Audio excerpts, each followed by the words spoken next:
Hello guys, in this video I'm going to show you how to set the navigation line distance on the CMap application.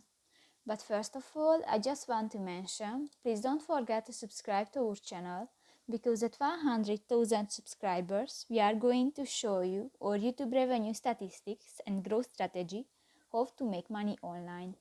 So let's jump into it. First of all, open the application on your device. Tap to the home button and go to the settings icon next to your email. And in the navigation section, you can find the navigation line distance option. And you can find 3 options. And select one and just step on it. And done. So that's pretty much it for this video, guys. See you in the next one. Bye bye.